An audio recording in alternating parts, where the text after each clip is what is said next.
Okay, welcome everyone. This is our APPNA YPC 2023 webinar on personal statement. So let's go ahead and start. I'm going to share my screen.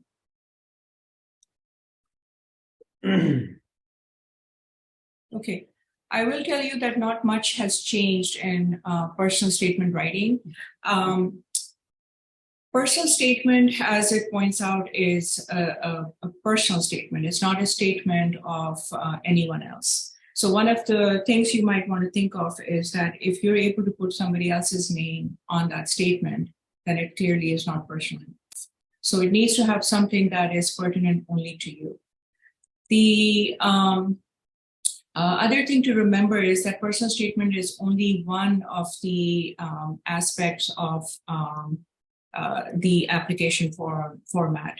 It's not the only aspect. So you don't need to stress too much about it, but it can make or break your application. So that's what we will talk about. So we're going to identify the elements of an effective personal statement. It will assemble personal attributes and experiences that you can consider. And then we will try to construct a meaningful personal statement so that basically it's a window for the program to see who you are and whether you fit in with the residency group or not, okay? How to write a good personal statement includes a level of specificity that shows your motivation and interest are authentic, which means that you didn't really make anything up, okay? It has to come from you. You can highlight things from the CV only if you need the reader to be reminded of those experiences. And then you also can address anything that may be ambiguous on your CV, ambiguous meaning that it's not clear. Okay? What the program directors don't want to see is a statement that is not personal, it's too long, it's cookie cutter. I went into medical school because I wanted to serve my country, and that sounds a little bit like cookie cutter. Too much talking about the field, about internal medicine, and it's not committing. It's non-committal, as in it's very bland. And this is not just pertinent to international medical graduates, but in general, majority of the personal statements are bland. What you want to use, because you're an IMG, is to be in that section where it is not bland and it catches the program director or the faculty's eye. A lot of people start talking about a patient or a hero, but they don't talk about themselves, okay?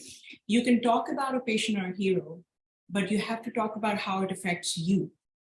You're not trying to write an autobiography or an article or a story about the person or the patient or the hero. Don't repeat your CV in the personal statement.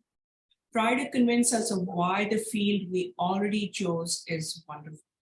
You don't need to tell us why internal medicine is the best, and the US has the best expertise and things. We don't need you to convince us. We assume that if you're going to apply for internal medicine, that is what you want to choose. But if there's anything specific that led you to it, you can talk about that. Don't put in too many stories. Don't talk about things that are not exciting. And then please remember to bring it to a conclusion. Make sure you don't use abbreviations. A couple of things I think I saw a post recently on YPC, which was very good. In the US, the first year is an internship. Many people now know what a house job is, but when you're talking about house job, say the word internship.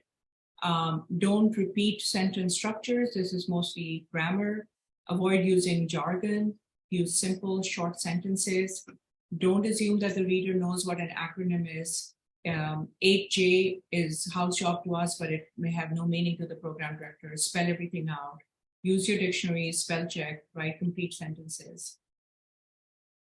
What you must not do is plagiarize. We actually have seen plagiarism, especially with artificial intelligence, chat, GPT, a lot of personal statements out there on the internet. Last year, I saw 4 personal statements from female applicants, all talking about how women are not able to have the access to education and how they were from a small village. All 4 of them were exactly the same. Don't go over a page. Don't forget that you're writing for the program director and the faculty. Don't forget to highlight qualities that you want to highlight. And then don't write about what you don't want to talk about. Okay. If you don't want to talk about your step 3 score, don't write about it, or your step 1 score, and don't be inconsistent. So one of the common things is my father or my mother has a lot to do with why I'm this way. That's fine, but don't overdo it. It should still be about you. It's very tempting and maybe even easier to write about somebody else, but that's not what we want. If you want to say that your mother has a lot to do with why I'm this way, then change the focus to you. Okay. Personal statement is the chance to talk about you, use it. You can say she taught me how to paint tiny flowers on clothes and try to make a parallel, but the statement needs to be about you, not about your mother. I'm going to skip this example, and then we'll do that. So writing skills. It seems a little unfair to many of us who English is not the first language, but the beauty of personal statement is that you don't need English as your first language. You just need to be able to write English, be able to correct it, and have a mentor and advisor who can critique your personal statement for you and read it for you. Writing skills are tough for some of us. I know I struggle with writing a lot. So there's no harm in having somebody else look at your statement and see how it comes across. And it does not have to be a physician. You can have someone that you trust who's knowledgeable,